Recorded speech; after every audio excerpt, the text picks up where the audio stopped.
Un buen día para todos. Mi nombre es Marta Cecilia Díaz, asesora de la Subdirección de Gestión y Manejo de Áreas Protegidas de Parques Nacionales Naturales de Colombia. El día de hoy hemos querido presentarles el contexto en el cual se desarrolla la planeación y el manejo de áreas protegidas administradas por parques nacionales, para que todos conozcamos de primera mano cuáles son esos conceptos y los alcances de los diferentes elementos de la planeación y el manejo. Y de alguna manera leemos el contexto a las acciones que día a día desarrollamos en los diferentes proyectos. Iniciando pues por lo que se entiende por un área protegida, la cual según el Convenio de Diversidad Biológica que fue asumido por la Ley 165 de 1994, es un área que está definida, es decir, tiene unos límites geográficos concretos, ha sido designada y es regulada y administrada por una entidad claramente establecida y tiene unos objetivos específicos de conservación.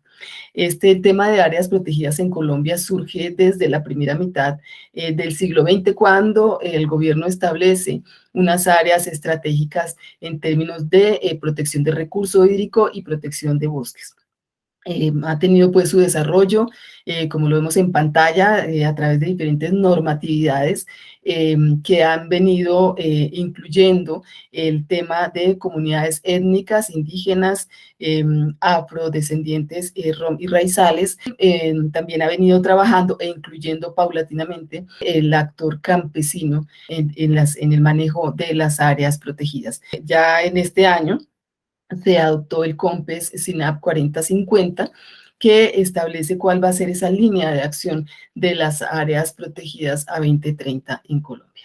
Enfocándonos ya en el tema de SINAP, concretamente las áreas que hacen parte del SINAP, tenemos el Sistema de Parques Nacionales Naturales de Colombia y otras áreas del SINAP. Hacemos esta diferenciación pues por el foco que tenemos en esta presentación. En las áreas del Sistema de Parques Nacionales se establecen las 5 categorías que definió el Decreto Ley 2811 del 74, y tenemos de estas áreas 59 en total al día de hoy. En otras áreas del SINAP, el decreto 2372, acogido por el 1076 de 2015, establece 6 categorías de áreas protegidas, las cuales de esas 5 son públicas y una es privada, que son las reservas naturales de la sociedad civil. En este universo SINAP tenemos entonces al día de hoy 1.411 áreas protegidas. Vemos cómo las áreas del Sistema de Parques Nacionales Naturales constitucionalmente tienen unas condiciones que nosotros llamamos como las 3I, que son inembargables, imprescriptibles e inalienables. Es decir, que nunca va a cambiar su categoría de área protegida y no pueden ser objeto ni de transacciones, ni de hipotecas, ni de ventas. Bueno, y en el 2018, el Ministerio de Ambiente y Desarrollo Sostenible delegó en administración a través de resolución 3 distritos nacionales de manejo integrado para que Parques Nacionales Naturales los administrara en las mismas condiciones en que viene administrando las 59 áreas del Sistema de Parques Nacionales Naturales. Vemos entonces son 2 naturalezas jurídicas diferentes, pero todas administradas por Parques Nacionales Naturales. Esto tiene efectos obviamente sobre el manejo que se hace en cada una de las áreas. Vemos entonces que estas diferencias van desde el mismo relacionamiento con el territorio y con los actores del área protegida. No vemos cómo en un área del Sistema de Parques Nacionales Naturales es compatible, dice la norma, es compatible la creación o la titulación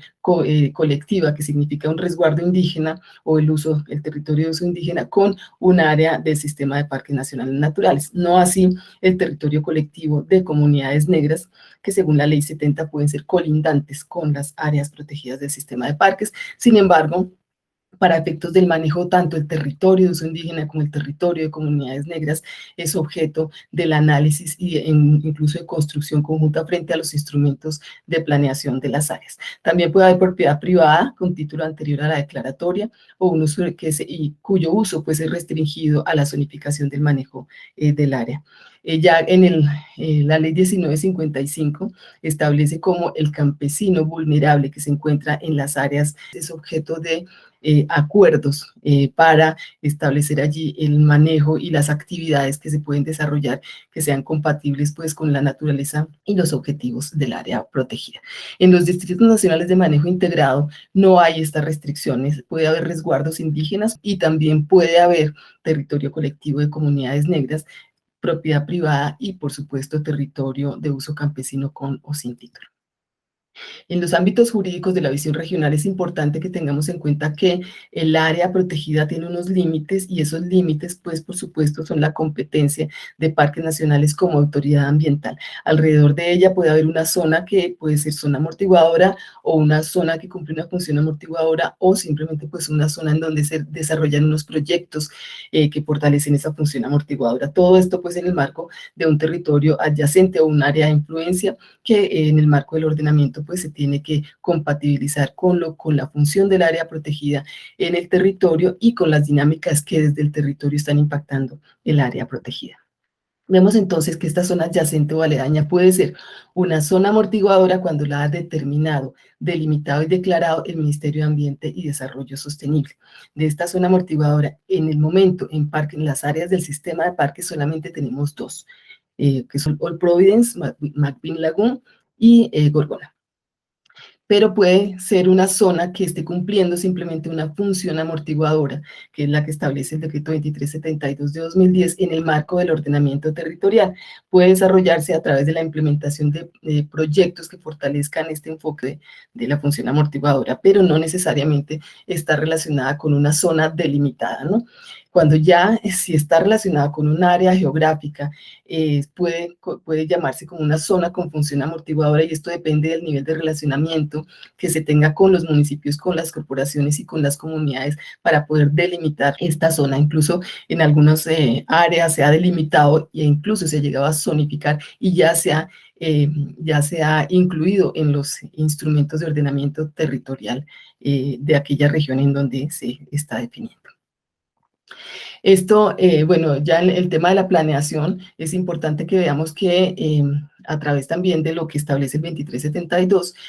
se hace en las áreas protegidas una planeación por ciclos, en cumplimiento de los objetivos de conservación. Esos ciclos son de 5 años en donde se tiene que revisar el instrumento de planeación y se tiene que hacer pues esa adaptación en esos enfoques, en las estrategias a través pues del análisis de efectividad que se desarrolla en cada una de las áreas. Me pareció importante mostrar un poco la estructura institucional de la planeación y seguimiento en las áreas administradas por parques nacionales, en donde a nivel nacional tenemos un plan estratégico institucional, a nivel territorial, algunas territoriales tienen un plan estratégico territorial, solamente 2 territoriales lo tienen consolidado y no es un instrumento, pues, digamos, oficial, pero sí las territoriales lo establecen, pues, como una directriz de sus acciones. Y a nivel de sitio, se establece, o sea, a nivel de área protegida se desarrolla un instrumento de planeación que puede ser un plan de manejo o un régimen especial de manejo, que es un instrumento de planeación que se formula específicamente con algunas comunidades que hacen parte de un resguardo. Y en esto está claramente establecido, son digamos, las posibilidades que puede llegar a tener ese instrumento. Y este se desarrolla con unos instrumentos de planeación a mayor detalle en cuanto tiene que ver con el programa de monitoreo, el portafolio de investigaciones, el ordenamiento ecoturístico, que nosotros conocemos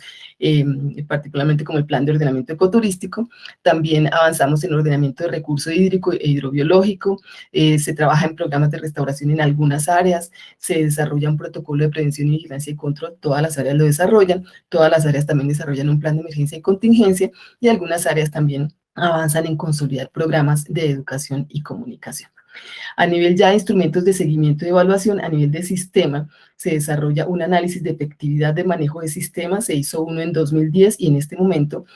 con apoyo de WWF, se está trabajando en la efectividad a nivel de subsistemas.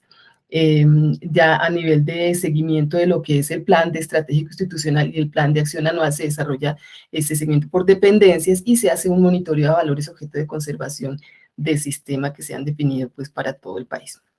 A nivel territorial se hace un seguimiento al plan de acción anual y a nivel de sitios se desarrolla un análisis de efectividad que para las áreas del sistema de parques se desarrolla el AEMAPS, que es el análisis de efectividad del manejo de áreas protegidas con participación social, y para los distritos de manejo integrado se desarrolla el EMAP.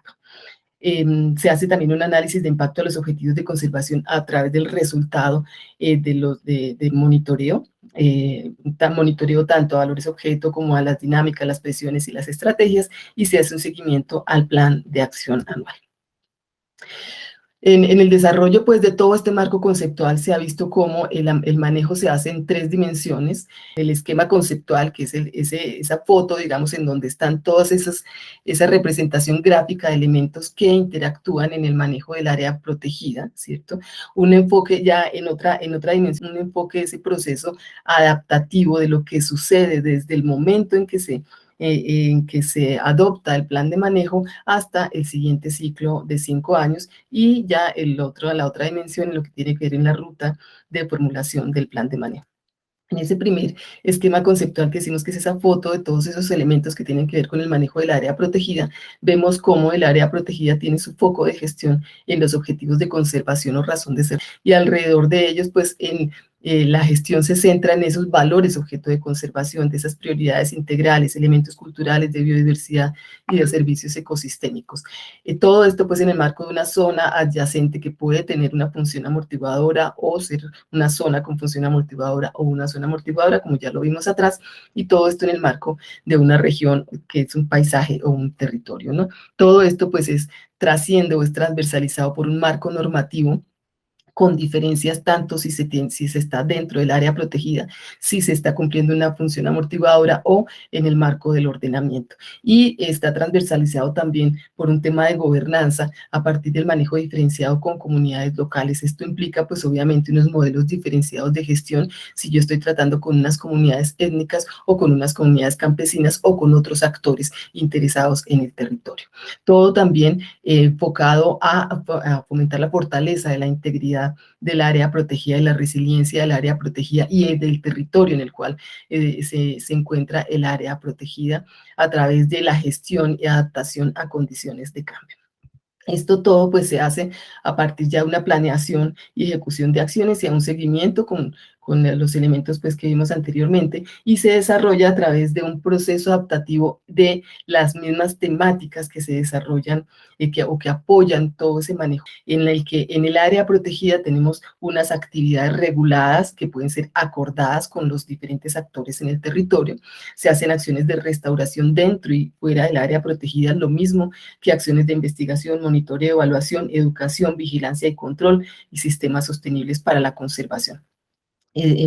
Temas como, por ejemplo, el turismo de naturaleza se desarrolla en la región en la que está inmersa el área protegida, y dentro del área protegida se desarrollan acciones que tienen que ver con el ecoturismo. Todo esto obviamente desarrollado en el marco y en armonía con los instrumentos de planeación, tanto comunitarios como territoriales como ambientales, que se desarrollan en el territorio.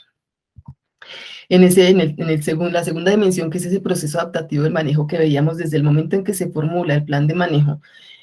hasta en los 5 años del ciclo de gestión, la idea es que avancemos. Por eso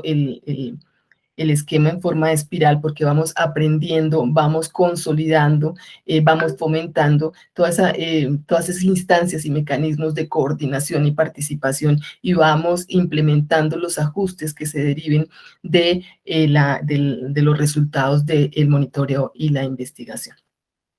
Ya en lo que es la tercera dimensión, que es la ruta para la formulación del plan de manejo, el 2372 nos dice, tiene 3 componentes que son diagnóstico, ordenamiento y plan estratégico de acción, pero nosotros consideramos que hay una fase previa de preparación en donde vinculamos a todos los actores que están en el territorio para esa formulación. Hacemos un fortalecimiento de capacidades y una definición de alcances de ese instrumento. Y una fase final en donde hacemos una evaluación y seguimiento a través del análisis de efectividad, análisis de impacto, objetivos de conservación y seguimiento al plan de acción anual, y en donde cada uno de los componentes pues nos va dando herramientas para el siguiente componente. Ya al final, pues para terminar, quisiera compartir con ustedes esta diferencia que hay en las actividades permitidas del sistema de parques nacionales naturales, que tiene un enfoque diferencial en lo que tiene que ver con las actividades que establece el Decreto Ley 2811 del 74, y que han tenido a través del tiempo, desde el 74 a la fecha, algunos avances y algunas concreciones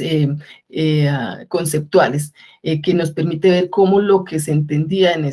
74 como conservación, el día de hoy lo entendemos como preservación a partir de lo que establece el decreto 2372, asumido por el 1076 de 2015. Allí se establece en la recuperación y control, que hoy se desarrolla a partir de temas de restauración, de vigilancia, prevención y control, cada una pues con su normativa que subyace pues las acciones desarrolladas en relación con este tema. En investigación, en parques nacionales desarrollamos temas de investigación, que es la generación de información, monitoreo, que es esa generación, pero a través del tiempo, con una metodología que permite desarrollar una línea base, y a partir de esa línea base ir avanzando en la consolidación, en la consolidación de tendencias y comportamientos y patrones de lo que se esté investigando. En temas de educación, vemos cómo se desarrolla el tema de educación ambiental, educación y comunicación para la conservación, también con su normatividad interna para parques, y recreación la desarrollamos como ecoturismo, según la resolución 531 de 2013. El tema de cultura es el tema que más, digamos, que más cambios ha tenido ya incluso en el territorio, por la consolidación de temas como el gobierno propio, los sistemas tradicionales, y la generación y desarrollo de alternativas de uso compatibles con la naturaleza, función y objetivos de conservación del área protegida. Todo esto avanzando en el marco de una corresponsabilidad y derechos, bajo los ejes de territorio, gobernanza y cultura. Mientras que en los distritos de manejo integrado, el decreto 2372 establece 5 tipos de usos, digamos, que son preservación, restauración, conocimiento y uso sostenible y disfrute, en donde pues la preservación se establece como que pueden desarrollarse actividades de protección, regulación, ordenamiento, control y vigilancia. La restauración pues tiene que ver con temas de recuperación y rehabilitación. Conocimiento pues es todo este tema de generación de información. Uso sostenible tiene que ver con producción, extracción, construcción, adecuación y mantenimiento de infraestructura, entre otras. Y el disfrute en lo que tiene que ver con recreación y ecoturismo, incluyendo la construcción, adecuación y mantenimiento de infraestructura. Esto pues obviamente tiene desarrollos tanto en las áreas del sistema de parques como en los distritos de manejo integrado, cada uno con muchas particularidades, que esperamos sea objeto de otro video en el cual podamos entonces entrar a particularizar sobre estos temas. Hasta aquí dejo el video. Muchas gracias. Si tienen alguna inquietud, bien pueden hacerla llegar a través de los medios que están dispuestos para esto. Muchas gracias.